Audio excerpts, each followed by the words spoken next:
Talut Sungai Kelekar, Kelurahan Majasari, Kecamatan Praboboli Selatan, Kota Praboboli roboh hingga membuat 2 rumah warga mengalami rusak parah.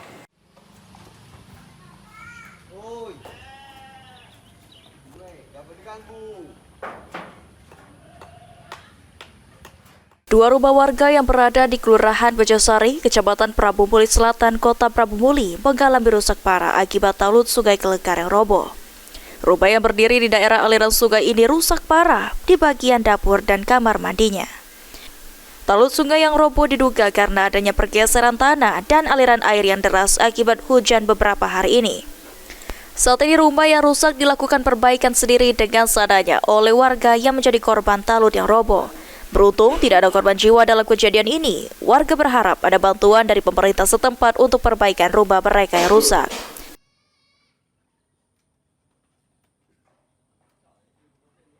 Aku balik ngojek tak tahu lancur.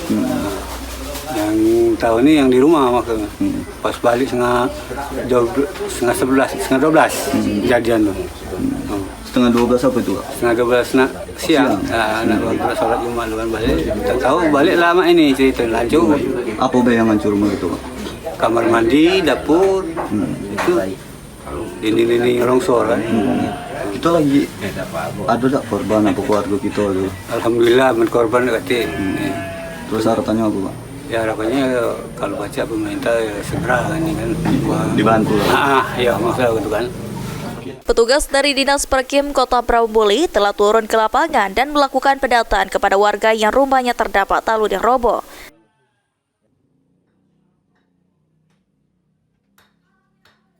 Ya, kegiatan kita ini mendata rumah yang terkena longsor yang berada di Kelurahan Majasari di RT 4 RW 6 RT 6 RW 4 Kelurahan Majasari. Jadi setelah kami mendata nanti diserahkan ke kepala dinas dan mungkin dikoordinasikan dengan tim-tim lainnya untuk kelanjutan pembangunannya. Ada berapa rumah ini? Untuk yang sekarang ada 2 rumah yang memang dapur dan kamar mandinya habis longsor. Saat ini petugas Perkim Kota Praboboli telah melakukan pengecekan dan pendataan yang akan disampaikan kepada pimpinan agar bisa segera ditindaklanjuti. Anggi Perkasa, PAL TV.